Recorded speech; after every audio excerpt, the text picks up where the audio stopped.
were some tense moments at Cable Bahamas today as dozens of employees were evacuated from the Robinson Road building. Our Charisma Robinson was there as a strong fumes prompted emergency response.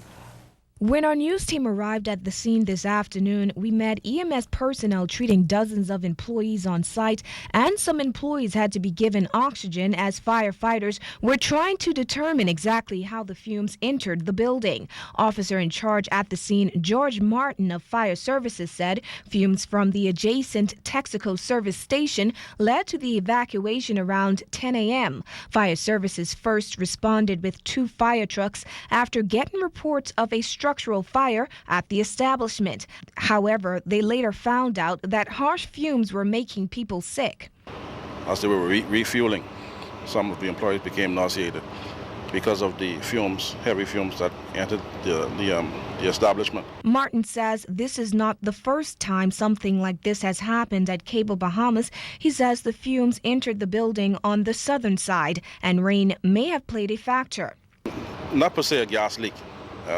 Because of the heavy fumes, don't know whether if it was a contribution factor because of the weather and the heavy air after the rain this morning, but probably that may have contributed. Martin says, though, when his team conducted a thorough check of the establishment, they smelled nothing. By the time we got here, the fumes may have been dissipated, so that we advised them to make contact with Chevron, who's responsible for Shell, and make contact with Ministry of Environmental Health. Cable Bahamas employees did not want to talk to our news team about the incident today. However, Cable Bahamas Engineering VP John Gomez said a number of people had to be taken to hospital. We have the paramedics here. They are actually looking at each of the individuals, and once they've made their assessments, we'll see if exactly sure how many persons actually had to be taken to the hospital or not. The conditions of the people who were taken to hospital aren't known. Meantime, officials at the nearby Texaco were not available for comment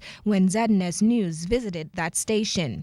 Gomez says officials of Cable Bahamas are working with Texaco to ensure that this does not happen again. Reporting for ZNS News Network, I'm Charisma Robinson.